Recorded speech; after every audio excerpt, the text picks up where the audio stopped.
both in the studio done now, and he's a gentleman of many surprises. Let me say that he and I go back many, many years, and Rutkowski is in the studio with me. Chris, first of all, before we say anything about what we're going to talk about this morning, tell us, for the benefit of listeners who don't know, who you are. Well, I'm currently a president of the Royal Astronomical Society of Canada's Winnipeg Centre, and a hobby or a sideline for the past 15 years or so, experiences that they've had regarding UFOs or things that go bump in the night and what have you. And I have a degree in astronomy, so I'm fairly well versed in what could be out there, and I'm interested in speaking to people along the lines of what may be. I'm not necessarily saying there is what they are, and over the years I've talked to hundreds of them, and hundreds of people in Manitoba think they've seen something strange that shouldn't have been seen. You're also a skeptic. I am an objectivist. What I like to say is I'm not going to reject anything out of hand. At the same time, I don't necessarily believe anything without some substantial proof. I don't debunk as some great lengths to prove that something wasn't seen. What I do is investigate as best I can, and then I report sort of the facts, and just the facts, ma'am, as Jack Webb used to say. And you're with us this morning to introduce a new booklet called Visitations, Manitoba UFO Experiences. This, I take it, is down through the years. Right. I have about 700 cases on file from Manitoba. Now, there's just 700 reports of UFOs and experiences from Manitoba, by Manitobans, covering quite a long period. And with all this hubbub recently about people being abducted aboard spacecraft and having a very unusual experience, what exactly there was. And there were quite a number of parallels in some of the instances. And what I've done is I've selected out a dozen or so of these cases and have written them up and have published as well. There's accounts of recent sightings, just to show that this is an ongoing type of thing. And I include maps, some photographs, bibliographies, and drawings. You're going to consider this to be an academic book? Well, first of all, I have to say that people have gotten PhDs writing about this subject. Right. It's no longer the real poo-poo type of thing that people have long associated with. There are a number of very, very good dissertations which have been produced. A number of psychologists have written very excellent, have a lot of material here, and they're just starting to tap into it. So it's really quite an interdisciplinary subject. It's academic in the sense that it's a real document of what people are experiencing. So I suppose from a sociological standpoint, yes, this is an academic treatise. On the other hand, it's not designed to be an academic treatise. It's set up, I put it in the simplest terms possible, and I think from the people who've looked at it so far, they say that it's very, very down-to-earth sort of common sense, and I've had good comments from both some skeptics and some of the people from the so-called New Age groups who both seem to think that I've done a fairly good job. You think Stefan Michalak in there, along with Edward Gregory? Well, we should explain, for the benefit of people, if you would, very briefly, most of the listeners know from past experiences between you and I, the Michalak case, and you do that one, I'll do the Gregory case. Okay. In 1967, a fellow in town I spoke with many times, talked with his family. He had gotten burned by something that had landed out there. He had been treated a number of times here in the city, had been gone down to the States to the Mayo Clinic, and the results are still of concern. The RCMP and RCAF investigated, and there's still no consensus as to what happened. He isn't the classic abductee or contactee. What they do say, he has had a very unusual experience, and people have interpreted what he has had in their own terms. He never did see any creatures. He had been apparently hypnotized at one time, and there was no great detailed story as we hear these days from the abductee reporters. But it's a very unusual experience, and the interpretation of some people is that he might have had... Now, friend Edward Gregory who'd been boozing it up one night and told his friends he wanted to see a UFO, even take a trip in a UFO, walked home through a field and felt a ray pass through him, blacked out from booze or the ray, saw lights and various other things, felt tingling, and then walked home. Right. Is it fair? Had physical symptoms, the burn marks? I think it's fair in the sense of what I was trying to do was to show that all these types of experiences which are being reported now and being written up in books like Communion and Transformation and so on, they all have elements. And what I tried to do is to bring them all together in one place and to show that, yes, there have been people in Manitoba who have had these experiences. And I make it clear in the book that these two experiences are different. And I mean, you can even go beyond Edward Gregory to the point of there was a fellow who had come to our attention who was diagnosed criminally insane after he had killed somebody as a result of voices he had heard coming out of a UFO.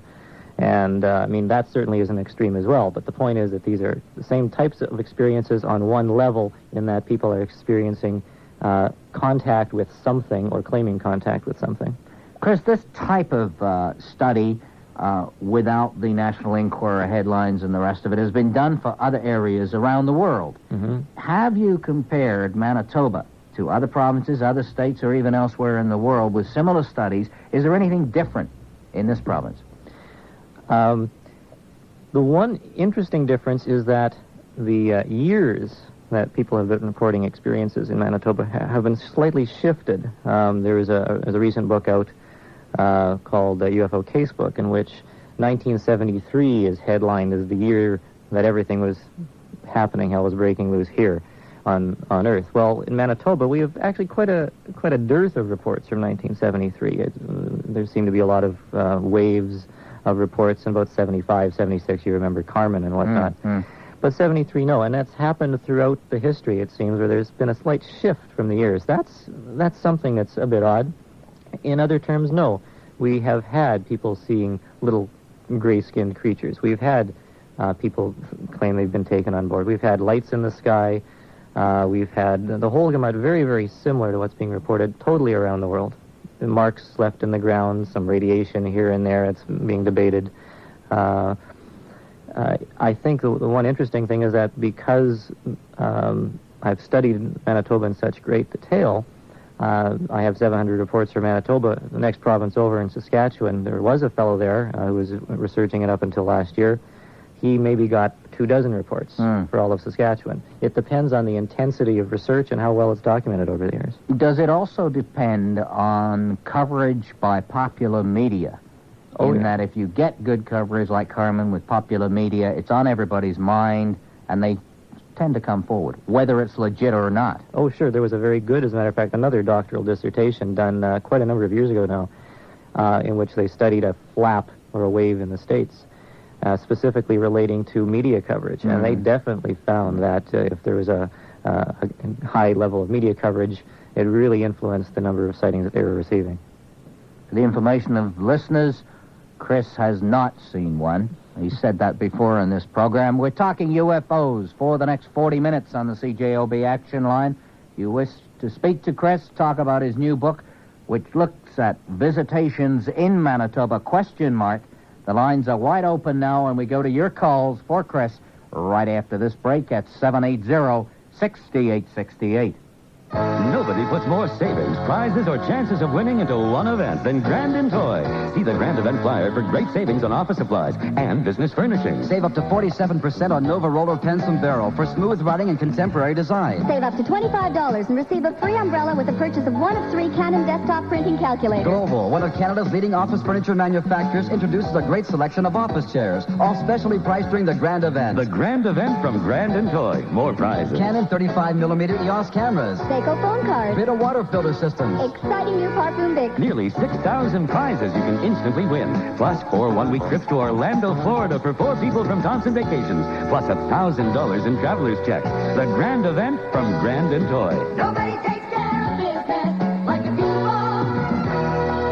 The people at Grand & Toy. The Grand Event is now on. Visit the Grand & Toy store at Winnipeg Square or call 284-9510. I'm talking to a Kelly Temporary Services customer? Yep, I switched to Kelly when I was having troubles, and I've never looked back. Oh, really? It's been great. What's the big difference between Kelly and other temporary help companies, then? Kelly seems to care. You know, they take the time to test and screen the temporary employees, and they try as much as they can to ensure that the person they're sending is going to meet your requirements, and they give you a call to make sure that everything's fine. And good follow-up. They're always, really good about calling up and seeing how things are going. Does Kelly save you time? Oh, yeah. Time is money. I mean, it's reassuring to me to know that I have someone, doing the job that I need to be done without me having to stand over them or, help them out. I can give them the work to do. I can show them, how things are done, and they can handle it, no problem. What would you say to a company that doesn't use Kelly? I would say to them, give them a try. Why? Why? Because I've used Kelly for about 4 years, and the difference between Kelly and some of the other services I've used is just like night and day. There's no comparison. Kelly Temporary Services, serving Canadian business for more than 20 years. Kelly comes out on top.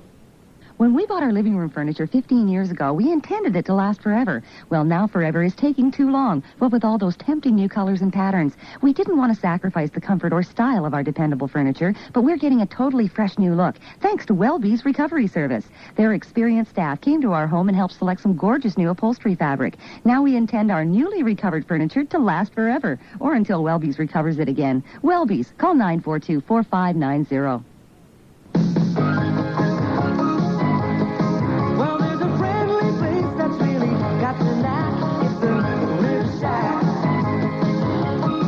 The Rib Shack introduces their new seniors menu, filled with all your favorite chicken dishes, seafood, and steaks. Seniors portions at seniors prices. That's the new seniors menu at the Rib Shack. Check it out today. Rib Shack. Rib Shack. We're at the Bay's Housewares Fair, where everyone's excited about the great bargains. Chef Giuseppe, why have you come to the Bay's Housewares Fair this week? I love the Bay's Housewares department, and I love their annual Housewares Fair. They have great brand name products at prices so low I can outfit my kitchen and buy a year's supply of pasta with the money I save. Yes, they have Governor's Table stainless steel cookware on sale for 50% off. It is a 25-year warranty. I'm getting the 8-piece set for only $134.99. Only $134.99? Yes, that's all it costs when you shop at the Bay. Experience the dance event of the decade. Wednesday, October 4th, as the Royal Winnipeg Ballet opens its 50th anniversary season with a star-studded gala performance. The gala features internationally renowned artists Fernando Bujanez, Kimberly Glasgow, Peter Schoffus, Catherine Healy, Margie Gillis, and Winnipeg's own Evelyn Hart. The dance program ranges from classic masterworks to innovative dramatic fire. The RWB Gala begins at 7 p.m. at the Centennial Concert Hall. Great seats are still available, so call the box office 956-0183 or any Bass Ticketmaster outlet.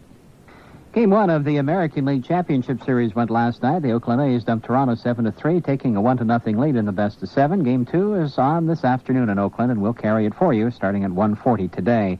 The National League final starts tonight with San Francisco at Chicago, and we'll have that one too starting at 7:05. In the Manitoba Junior League, the Winnipeg South Blues down the Saints 9-1, and Kildonan North Stars were winners 5-4 over St. James in overtime. And there'll be reports and sports at 25 after the hour. If your car is giving you some bad vibrations, you could have a steering problem. That's when you turn into Midas, if you can. The steering specialists at Midas will help get things back to normal. We'll give your steering and suspension system a complete inspection. We'll give you a written estimate. And when the work's done, we'll send you and your car on your way without those bad vibrations. Nobody tops the top guns. Nobody. For the same quality service and expert car repairs, visit the newest Midas shop at 1311 Henderson Highway. We've been with you for 25 years. Come and help us celebrate. It's Pro Hardware's 25th anniversary celebration with the single-lever touch-controlled Moen faucet. It's washerless and includes easy no-solder fittings and a lifetime warranty for just $49.99. Plus, enter our hardware and a whole lot more sweepstakes. Win one of 2 Buick Regals from General Motors, trips from Adventure Tours, and more. Pro Hardware, and a whole lot more. It's the Advance Great Fall Sale with the spotlight on Sony, the first name in quality electronic entertainment. Choose from the largest selection of Sony Trinitron TVs now with an exclusive 5-year warranty. Video recorders now in VHS as well as beta. Exciting 8mm camcorders, stereos, compact disc players, car stereos, Walkmans, and portables, all at great fall savings. No payments, no interest, not a cent to pay till next year. The Great Fall Sale and Sony at Advance, 1300 Portage Avenue. The right choice right now. And back to the CJOB Action Line and your host, Peter Warren. Morning, you're on the air. Yeah. I just wanted to tell you that I had seen a UFO in April 1965 between Brandon and Winnipeg in the Carberry area. In the Carberry area? Mm-hmm. Were you driving, or? Yes, my son and I were motoring. It was at night. It would have been probably around midnight. Mm-hmm. And he had noticed it away in the southeast, and it came up, and it was like a light, you know, translucent and spherical, not completely round, but you know, elliptical. Mm-hmm. And it hovered beside our car as we were motoring, just stayed right outside, a little bit above. The road wasn't like it is now, you know, 5 years ago. It was the old number 1 highway. It stayed, hovered just above there, for some miles, and then my son thought he would like to stop the car and get out and see it. Mm-hmm. And so he did do that, and just when we got out, it just took off and went west.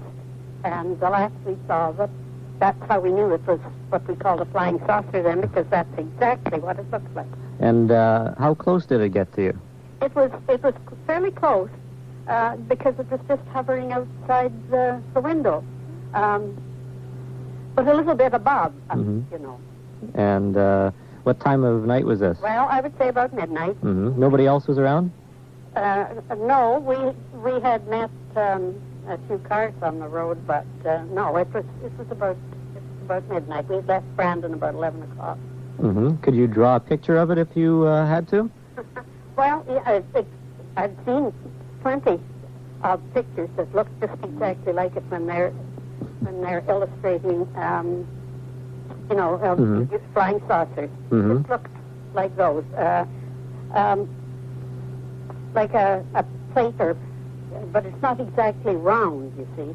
And then with a bowl or something turned upside down on it, and glowing, you know, translucent. That's the way I describe it. Could we maybe take your name off the air and I can talk to you at length sometime?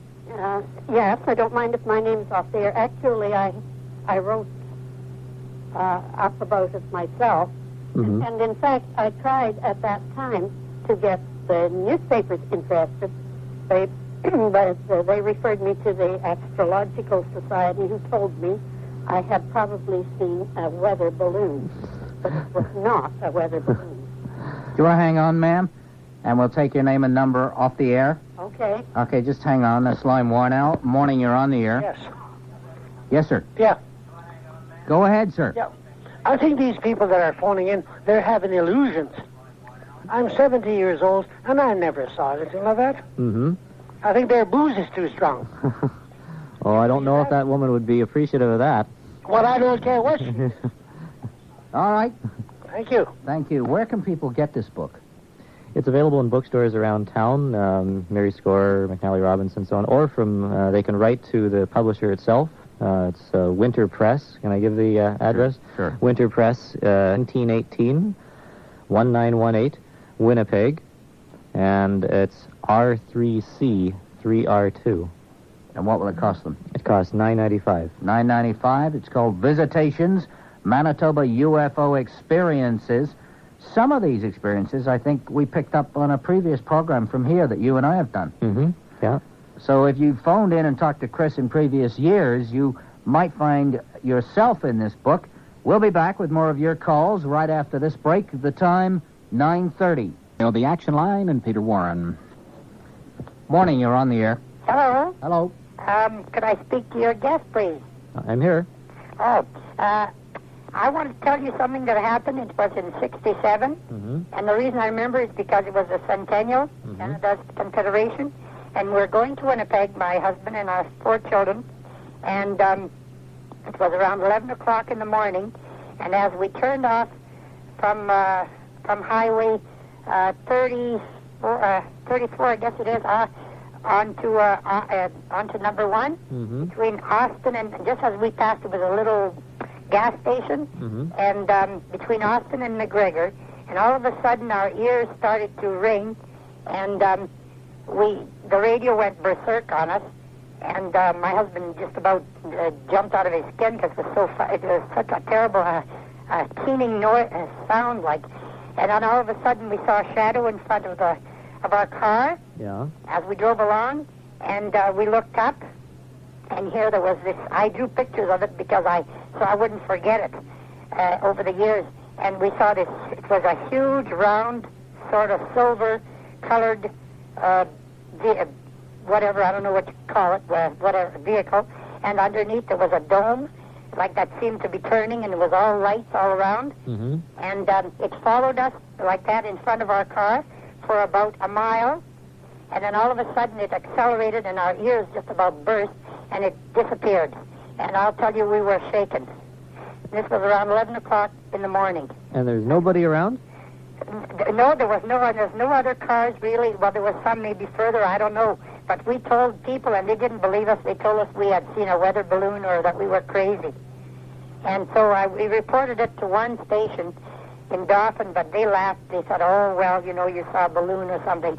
And every time we told somebody, they'd laugh at us. So we told our families and all that. But and even them, they still, I don't know, they thought we were imagining it. But it happened because there was my husband and our 4 children, and we still remember.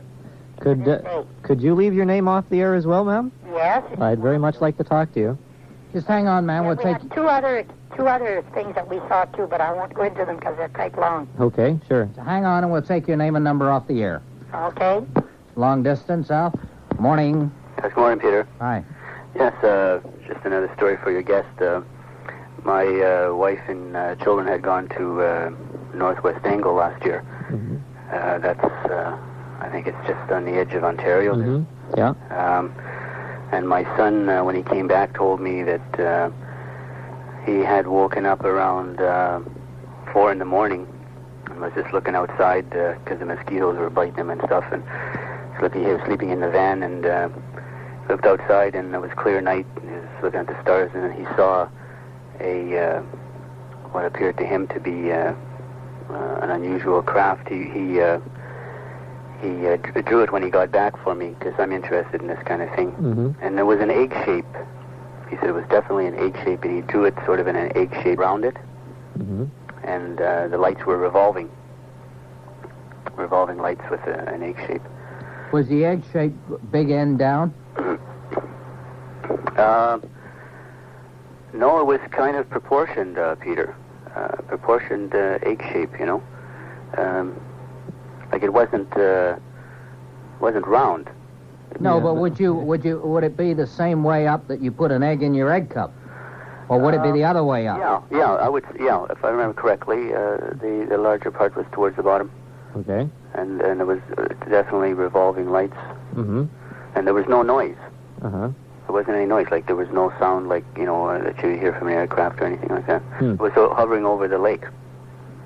Okay. So he was 17 at the time, and a very credible kid, so I don't know what to make of that. Well, you want to leave your name too, and I'll get back to you? Sure. That would be greatly appreciated. Hang on. Okay. I was just going to say, Peter, that we did have a number of cases. I mean, cases are explained, and there was a case that came out of Kenora, I think it was last year. Anyways, it turned out that there was a search and rescue operation going on, and we had very, very, very good reports. I mean, people were seeing something, there's no question, and it seemed very strange, very unusual orange light moving around in a funny manner and this sort of thing. And there was a search and rescue operation, and they had flown some equipment in, and they were using these very bright lights very late at night, and it caused a minor UFO scare there for a while. So the point is that there are things that can be attributed to UFOs. So I'm not saying that I can't explain or there aren't explanations for a lot of these things. It's just some of these things are very unusual. Okay, hang on a minute, sir. He has the drawing that he drew for me. It's very detailed. Oh, really? Yeah, so I thought perhaps, I could send a copy of it to you. Sure, that'd be fine. Hang on a minute, would you? We'll take your name and number down. One other point that we want to make is that Chris has used pseudonyms of people so that perhaps you won't be laughed at by these skeptics. He's used pseudonyms in most of his book, and he will protect the names of people who he's taking down now. Right, as we heard from one of these people who's called today, people thought she was crazy and didn't know what she was talking about.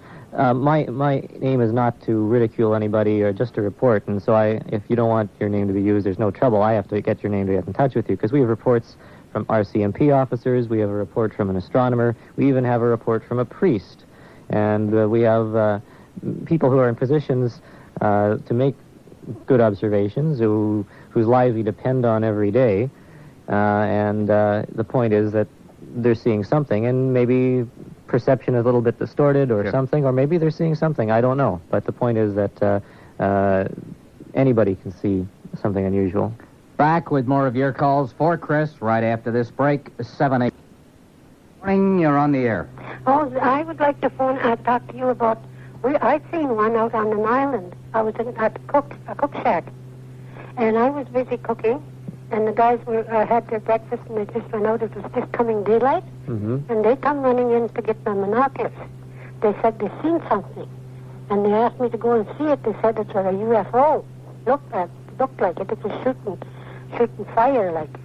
And it was, so I got my binoculars, and I went out. And my daughter was still sleeping, but I ran out, and I didn't wake her because I thought it would only last a few minutes. So we all watched it, the guys that was out there working, and there was one guy up on the hill with a big backhoe, big worker machine, and he was already at work. The other ones were just going. We watched it, and it was hovering, like floating over the little islands out there, and we watched it for a while. It didn't just go fast. It was just sort of floating. What island were you at? At Black Island. At Black Island? Yeah. Uh-huh. And we were taking turns looking at it. We only had the one pair of binoculars. And when I would look, it was like it was shooting. It looked like any other, like a saucer thing. But Did it look like a star? How was it different from a star or a planet? No, it looked. You could see that it was. You could see it like a saucer-shaped thing. Only it was shooting fire like. And how long did you see it for? We seen it for about 3 or 4, maybe 4 minutes or more, because we were taking turns looking at it. And how did it go? Did it just sort of disappear, or? Yeah, it went like I thought it went down in the bush, and I told the guy, I told the foreman, let's get in the boat and go and look, and he said, that's not right, landed far, that's not right across there. But it just went like, we couldn't see it after the treetops. And it wasn't an airplane? No, it was just, we could see the shape of it, and it was just hanging, like, sort of hanging. It wasn't going like an airplane. And so the guy on the hill, when we told him, he said he seen it too, but he didn't pay any attention to it. He just seen the fire, and he thought it was a plane. But my daughter was mad because I didn't wake her up. And He thought it was a plane? Well, he said he just seen the light, and he was busy working. He was working. He wasn't watching that thing. He just said he's seen it and didn't pay no attention to it. Okay. So that's more than me that seen it. So I wasn't crazy. They came in and got me to go and look. Okay, thank you very much. Okay. Morning, you're on the air. Yes, Peter. Your guest is right in that 99% of this UFO stuff can be debunked. And can I just tell you a few of the reasons that it can be debunked?